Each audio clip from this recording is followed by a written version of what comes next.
오늘 함께 봉독하신 마가복음 16장 1절에서 8절 말씀으로 이날을 기념해서 주님의 부활을 주는 기쁨이라는 제목을 함께 은혜 나누기 원합니다. 우리 주님께서 금요일날 오후 3시에 숨을 거두시고 이제 토요일 안식일이 지나서 오늘 새벽에 무덤 문을 여시고 다시 일어나셨습니다. 오늘 본문 말씀에 의하면 예수님은 십자가에서 못 박히신 후에 그 무덤을 처음 찾은 막달라 마리아와 야고보의 어머니 마리아 그리고 살로메라는 여인에 의해서 빈무덤이 목격됩니다. 그들은 안식 후 첫날 곧 오늘 새벽에 일찍 해가 들어올 때 주님의 시신이 안치되었을 거라고 생각하는 그 무덤에 갔다가 빈무덤 안에 앉아있던 천사를 통해서 이 사실을 발견했습니다. 그리고 요한복음 20장 16절에 의하면 제자들과 다른 여인들이 모두 내려가는 사이에 혼자 앉아서 울고 있던 막달라 마리아가 이제 실제적으로 부활하신 주님을 만납니다. 이후에 부활하신 예수님은 엠마오로 가던 주 제자를 비롯해서 승천하시기 직전까지 500명이 넘는 제자들 앞에 모습을 나타내셨습니다. 그리고 지금도 간절히 그분을 사모하는 자에게 나타나시고 있습니다.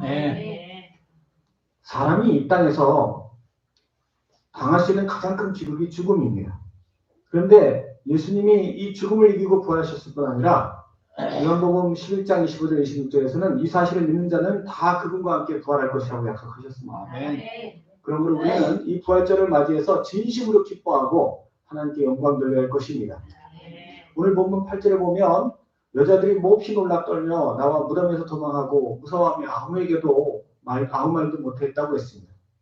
그런데 이들이 느끼는 두려움은 세상 사람들이 느끼는 그런 두려움이 아니에요. 이들의 두려움은 마치 로또 복권 1등에 당첨됐다 또는 굉장히 상상도 못한 기쁜 일이 생겼다 할 때 막 이렇게 심장이 쿵쾅거리고 손발이 부들부들 떨리고 그런 경험 있지요? 한 번도 없어요. 네, 앞으로 많이 있을 줄 믿습니다. 그럴 때 느끼는 그 기쁨 이게 정말 꿈일까? 이거 사라지는 거 아닐까? 이 기쁨이 너무 커서 내가 이런 기쁨을 누려도 되나 하는 그런 감당하지 못할 그런 느낌. 그럴 때 느끼는 그 두려움입니다. 우리가 이런 기쁨을 누리며 살면 얼마나 좋겠습니까? 평생에 이런 기쁨을 몇 번이나 맛보며 살겠습니까? 우리가 예수님의 부활을 통해서 이런 기쁨을 맛보게 되었는데 이 부활의 기쁨을 이렇게 누려야 하는 이유는 단지 우리가 죽지 않고 다시 살 수 있게 되었다는 것뿐만이 아닙니다. 사람이 다시 산다는 것은 제일 좋은 일이긴 하지만 다시 살아나서 이렇게 힘든 인생을 또 살아야 된다고 한다면 그게 어떻게 이렇게 기쁠 수가 있겠습니까? 오늘 이 아침에 이 주님의 부활이 왜 이렇게 기쁜 날인가를 구체적으로 생각해 보면서 이것이 나의 참된 기쁨이 되는 시간이 되시기를 주의 이름으로 축원합니다. 첫 번째로 주님의 부활이 이렇게 기쁜 이유는 죄로 잃어버린 모든 것들을 회복할 수 있게 되었기 때문입니다. 사람이 살아가면서 슬픈 날도 있고 기쁜 날도 있어요. 그런데 대체적으로 슬픈 날은 어떤 날이냐면 소중한 것을 잃어버린 날일 겁니다. 꿈을 잃거나 또는 건강을 잃거나 갑자기 아파서 병원에 실려갔다든가 또는 열심히 노력했는데 그게 잘 안 됐다든가 사랑하는 사람과 사별했을 때 정말 슬플 겁니다. 저도 예전에 살아가면서 돈을 몇 번 잃어버린 적이 있어요. 중학생 때 주머니에 한 달 용돈으로 5,000원을 받았어요. 주머니에 넣고 있다 잃어버렸어요. 얼마나 속상한지 그런 경험도 있으실 겁니다. 며칠 동안 다니면서 그 거리만 거기서 잃어버렸다 생각되는 그 거리만 지나가면 아주 눈을 부릅뜨고 몇 번씩 왔다 갔다 하면서 살펴봤어요. 살면서 제일 큰 돈을 잃어버린 경험이 30만 원 잃어버린 적이 있어요. 꽤 큰 돈이죠. 우리 성가대에서 이렇게 회식한다고 돈을 맡겨놨는데 제가 전우사님 맡아놔주세요 그랬는데 제가 그걸 어디다 던지 잊어버렸어요. 그래서 나중에 제가 물어줬어요. 며칠 동안 정신이 없더라고요. 뭘 하는지도 모르고 나중에 알고 보니까 어떤 녀석이 훔쳐갔어요. 용서해주는데 용서가 안 되더라고요. 한참 동안. 큰 돈을 잃어버려도 이렇게 마음이 아픈데 그보다 더 귀한 것들을 잃어버릴 때 사랑하는 사람과 이별을 하거나 그러면요 사람이 우울증에 걸려요. 이게 너무너무 슬퍼서 이 충격을 헤어나지 못하는 사람들도 있어요. 오늘 본문에 나오는 여인들도 그렇게 큰 슬픔에 빠졌어요. 자기가 모든 것을 바치고 의지했던 그래서 따라왔던 예수님이 갑자기 돌아가셨기 때문에 이렇게 뭐 갑자기 잃어버리는 것은 아니라 할지라도 우리가 세월이 흘러가면서 젊은 날을 잃게 되잖아요. 나이가 들면. 그러면 참 슬퍼져요. 아, 이게 한 살 더 먹고 나니까 힘이 빠지는구나. 한 살 더 하니까 이게는 숨이 차는구나. 이게 느껴질 때마다 뭐 잃어버리는 게 이렇게 슬퍼요. 어쨌든 그 시간에 안 돌아올 거니까. 그런데 반대로 기쁠 때는요. 이 잃어버렸던 것이 회복될 때 참 기뻐요. 제가 한 번은 지갑을 통째로 잃어버린 적이 있어요. 이거 돈이 문제가 아니고 그때 제가 막 은혜가 충만할 때였어요. 그래서 간절히 기도했어요. 하나님, 아침부터 저녁까지, 그 다음날 점심 때까지 계속 기도했어요. 하나님 그 지갑 돌려주세요. 그날 저녁에 청년부 하나가 와서 저기 형님 이거 형님 거 아니에요? 그래서 주더라고요. 얼마나 기뻤는지 몰라요. 나중에 보니까 그 친구가 또 훔쳐갔어요. 교회에서는 이런 일이 있어요. 절대 기준품을 함부로 두고 다니지 마세요. 마귀가 역사할 수 있어요. 근데 그때도 용서했어요. 왜냐하면 돌려받았으니까. 용서가 쉽더라고요. 그 친구가 조금 이렇게 IQ가 모자란 친구인데, 이게 저를 너무 좋아했어요. 그러니까 제 물건을 이렇게 좀 탐냈던 것 같아요. 사랑하는 마음으로 용서했습니다. 이렇게 잊어버렸던 것을 되찾을 때의 기쁨은 말로 표현할 수 없습니다. 또 오랫동안 고향을 떠나 있던 사람이 고향에 돌아오면 참 기쁘죠. 그래서 고향에서 갈 일이 있으면 어린 시절에 뛰놀았던 학교나 놀이터를 돌아보고 추억이 담깁니다. 완전한 회복은 아니래도 소중한 그 추억이 담긴 시간이나 장소를 다시 회복하는 기분이 들어서 그게 기쁜 거예요. 다시 되돌려 받는 느낌이 들어서. 더구나 이게 도저히 회복 불가능하다 여겼던 것이 회복되면 정말 기쁘죠. 뭐 시력을 잃어서 비관했던 사람이 얼마나 놀라고 슬펐겠어요. 그런데 각막 이식 수술로 시력이 회복됐을 때 저는 잘 모르겠지만 굉장히 기쁠 거예요. 이렇게 상실은 슬픔이고 회복은 기쁜 겁니다. 그런데 부활은요. 사람에게 있어 가장 소중한 것들이 회복되는 것입니다. 생명뿐만 아니라 우리가 죄로 잃어버렸던 것들. 이 죄는요. 모든 것을 뺏어가요. 하나님이 우리에게 모든 것을 주셨지만 죄로 아담이 범죄함으로 사단의 꼬임에 넘어가 범죄함으로 그 에덴 동산을 뺏겼어요. 그리고 자기에게 주어진 이 모든 세상을 통치할 권한을 다 뺏겼어요. 그래서 사단이 그걸 갖고 이제 사람들을 조종하기 시작하는 거예요. 지금도 우리가 이렇게 무력하게 사는 이유로 이게 다 회복이 안 돼서 그래요. 그런데 예수님께서 나의 죄를 위해 십자가에 죽으셨다가 다시 부활하실 때 이 사단의 정수리를 밟아 깨뜨렸어요. 아멘. 우리가 이것을 믿는 만큼 우리에게 모든 것이 회복되는 거예요. 아멘. 내가 이걸 믿기만 하면 나의 생명이 회복되는 것은 물론이고 내가 그 사실을 더 깊이 믿을수록 우리는 모든 것이 회복됩니다. 그러므로 부활은 우리가 이 세상에 살아가면서 가장 기뻐하고 즐거울 날이 아닐 수가 없는 것입니다. 그럼에도 불구하고 예수님을 모르는 사람들은 이 부활절에 관심이 없어요. 부활절에 관심이 없고 그냥 자기가 이 세상에서 추구하는 것들을 위해서 온몸을 다 바쳐서 노력하면서 그것을 얻을 수망을 꿈꾸고 살아요. 앞으로 내가 조금만 더 열심히 하면 집을 살 수 있을 거야. 차를 바꿀 수 있을 거야. 내가 조금만 더 열심히 하면 뭐뭐를 할 수 있을 거야. 그런데 앞서 말씀드린 대로 죄가 있는 한 그거 다 뺏겨요. 사단이 다 뺏어가요. 하나씩 하나씩. 집을 사도 낡아가죠. 차를 사도 낡아가죠. 꿈도 사라지죠. 그보다 더 귀중한 젊음이 사라지죠. 일할 수 있는 시간이 사라지죠. 다 뺏겨요. 생명도 사라져요. 다시는 찾지 못해요. 자기에게 닥쳐있는 그 슬픈 결말을 생각하지 않고 살아가는 게 부활을 모르는 사람들의 모습들입니다. 평생을 슬퍼하고 아파하다가 절망 속에 끝나는 거예요. 그러므로 우리 믿는 자는 힘써 이 사실을 증거해야 합니다. 주님의 부활로 그의 생명도 영생도 다 회복되었다는 사실을 전해야 되는 것입니다. 먼저 믿은 우리도 날마다 이 믿음을 성장시켜서 부활의 기쁨을 더 크게 누릴 수가 있어야 합니다. 왜냐하면 이게 기쁜 소식을 들려줘도 믿음이 안 크면 그것이 정말 큰 기쁨이 될 수가 없어요. 예수님을 처음 목격한 여자들은 매우 기뻐한 반면에 두려울 정도로 기뻐한 반면에 이 사실을 베드로와 요한에게 처음 전해줬을 때 그들은 안 믿었어요. 기뻐하지도 않았어요. 자기들이 달려가서 빈 무덤을 들여다보고도 이게 뭐지? 그리고 이상해하기만 했어요. 요한복음 20장 25절을 보면 도마는요. 의심하고 자신이 직접 예수님의 상처를 만져보기 전에는 믿을 수 없다고 전혀 안 기뻐했어요. 그러다가 예수님이 그를 찾아오셔서 내 손에 못자국을 만져보고 내 옆구리에 창자국을 만져보고 믿어라. 그러자 그때서야 엎드려서 나의 주님, 나의 하나님 고백하고 너 그 기쁨으로 인도에까지 가서 선교회까지 선교했다고 전설에 나와요. 전설을 이 전설 따라 3단리가 아니고 실제 있었지만 성경에 안 기록된 것을 전설이라고 말해요. 그러므로 우리는 이 땅을 살아가면서 기쁨을 맛보기 위해서 술을 먹고 세상을 즐기는 게 아니라 오직 이 사실을 믿는 믿음을 키워야 할 줄로 믿습니다. 아무리 내가 술을 먹어도 막 가슴이 두려울 정도로 기쁘진 않아요. 내가 술을 먹고 가슴이 두근두근하면 그거는 혈압 올라가고 있는 거예요. 죽음에 가까워지고 있는 거예요. 그런 걸로는 안 돼요. 내가 정말 가슴이 두근거리고 기뻐하시려면 이런 비유가 맞을지 모르겠는데 고백 받아보셨어요? 진짜 그 고백 받아보면 그래요. 그렇다고 그래요. 저는 잘 모르겠어요. 저는 우리 연엄마한테 한 입장이고 연엄마는 그럴 것 같아요. 아니에요? 표정이 아니 그렇게 해요. 그 기쁨보다 더 큰 기쁨이 바로 부활이 믿어지는 기쁨입니다.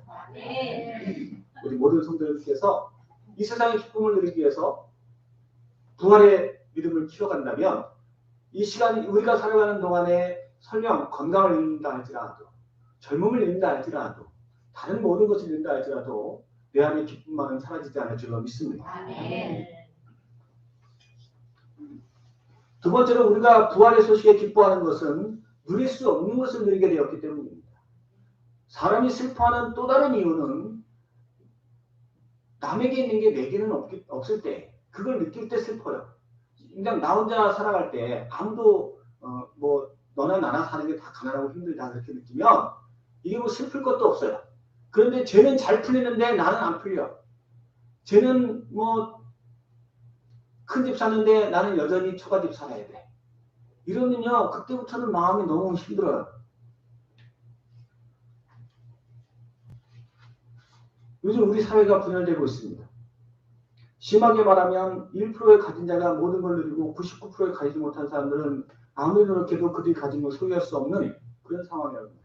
다 힘든데 막 해외로 놀러가는 공항은 막 사람이 미어져요. 또 뭐 다 힘든데 우리나라에 최고가로 들어온 외제차는 뭐 순식간에 완판이 된대. 다 팔려갑니다. 도대체 그게 누가 사는지도 모르겠어요. 그리고 그로 인해서 사회적 갈등이 커지고 있어요. 말로는 정의다 뭐다 외치면서 정치적으로 갈라지고 남녀 간에 갈라지고 지역사회가 갈라지고 이런 것들은 결국은 뭐 정의가 아니고 무슨 공의가 문제가 아니고 나는 못 사는데 너는 잘 사는 것 같으니까 내가 화가 난다 이런 뜻이에요.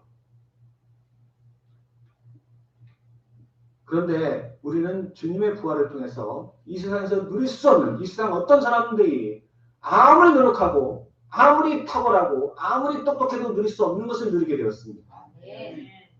예수님은 그냥 부활하신 것이 아닙니다. 영체의 몸으로 부활하셨습니다. 우리의 육체는 너무나 약하고 쉽게 쇠약하죠. 그래서 끊임없이 관리해줘야 합니다. 또한 그렇게 관리해준다고 해도 시간이 지나면 여기저기 고장나요. 망가져요. 청력도 떨어지고 미각도 사라지고 근육의 힘도 사라지고 그러나 영체는 영원토록 쇠약하지 않고 병들지도 않습니다. 그리고 육체가 느끼는 감각을 다 느껴요. 예수님의 부활을 의심하신 도마에게 당신 몸을 만져보라고 말씀하셨어요. 똑같으니까. 제자들과 함께 식사도 같이 하셨어요. 새벽에 베드로를 찾아가서 고기를 구워서 먹게 하셨어요. 그런데 이 영체는요, 저랑 똑같이 느끼지만 시공을 제한하지 않아요. 시공이 제한되지 않아요. 요한복음 20장 19절에 보면 제자들이 유대인들을 두려워하여 모인 곳에 문들을 닫았더니 예수께서 오사 가운데 서서 가라사대 너에게 평강이 있을지어다. 문을 잠궜는데 예수님이 그 안에 들어오셨어요. 벌써.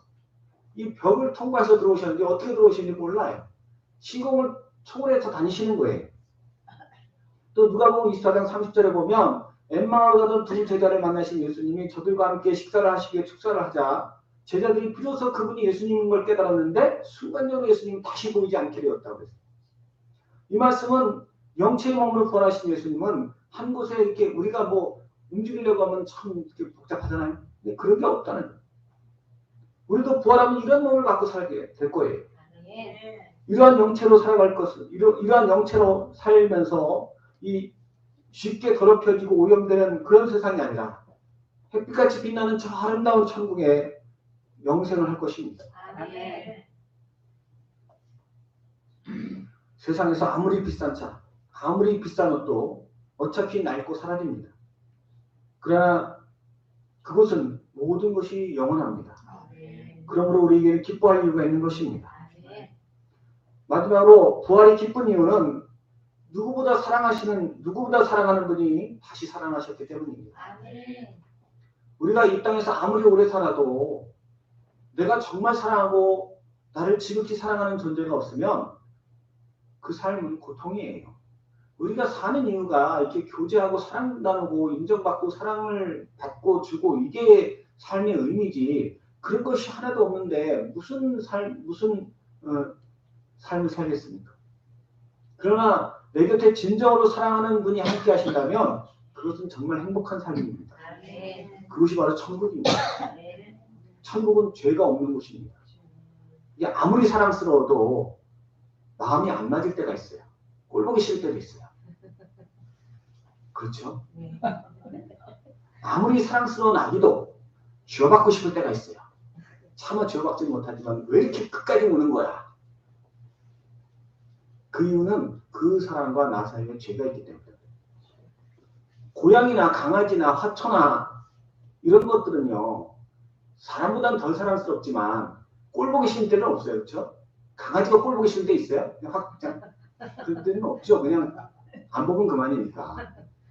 그럼 왜 그래요? 이런 것들은 사람처럼 의도적으로 죄를 범하지 않기 때문에 그래요. 이렇게 죄는요. 사랑스러운 것을 미워지게 만들고 아름다운 것을 추하게 만들어요. 그래서 향기로운 그 향수 속에 파리 한 마리가 들어가서 다 망치는 것처럼 이 죄가 사람들 사이의 관계를 다 무너뜨리는 거예요. 그런데 천국에는 죄가 없어요. 그러니 그곳에 가면은 모두가 사랑스럽고 모두가 다 아름다워요. 꼴 보기 싫은 사람 하나도 없어요. 거기는. 이 땅에서는 그랬었다 할지라도 천국에 가면은 그 사람이 그렇게 사랑스러워지는 거예요. 그곳에서 영원히 그들과 함께 살 거예요. 그리고 그 중에서도 가장 사랑할 만한 분은 바로 예수님이십니다. 그분은 전 우주를 창조하신 존재고 나를 위해 모든 것을 다 내주신 분이세요.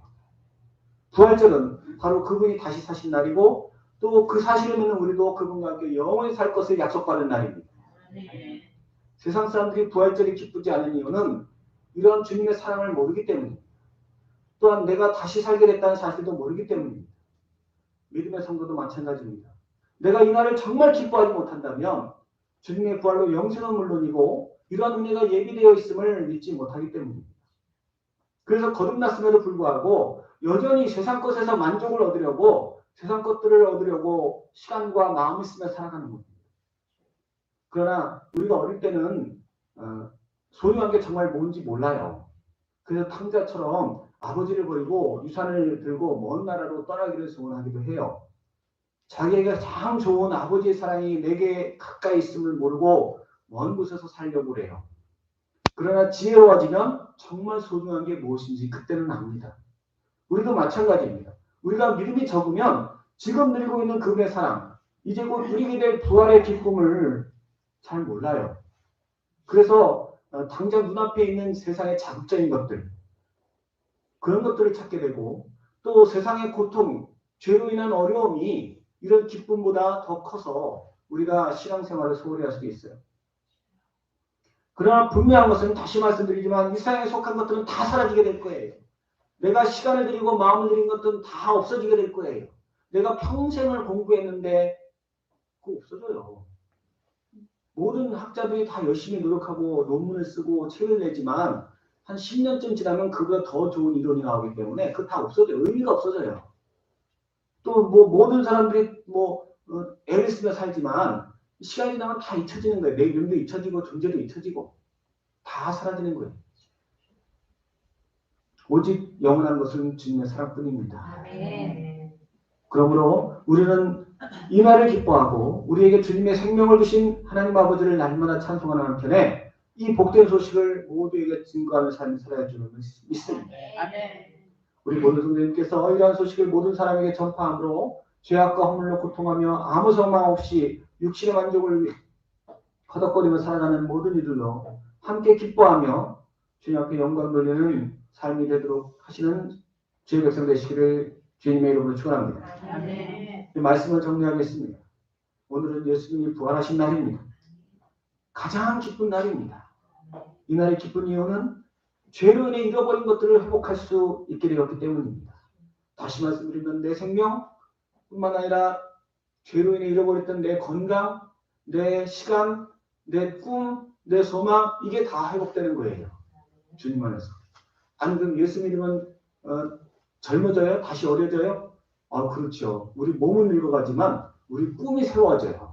사람이 젊고 늙고는요 몸이 중요한 게 아니에요. 그 사람에게 꿈이 있느냐 도전정신이 있느냐 그게 중요한 거예요. 그리고 천국에 가서는 몸까지도 분별해지는 거예요. 두 번째로 주님의 부활로 우리는 누릴 수 없는 것을 누리게 되었습니다. 그리고 마지막으로 누구보다 나를 사랑하시고 또한 내가 누구보다 사랑하기 합당한 분과 함께 영생을 살 것이기 때문에 이 날은 참으로 기쁜 날인 것입니다. 우리 모든 성도님께서 먼저 내 자신이 이러한 믿음을 키움으로 그 부활의 기쁨이 얼마나 큰지를 맛보시고 더 나아가서 이것을 심써 증거함으로 함께 천국을 누리는 주의 백성들 되시기를 예수님의 이름으로 축원합니다. 아멘.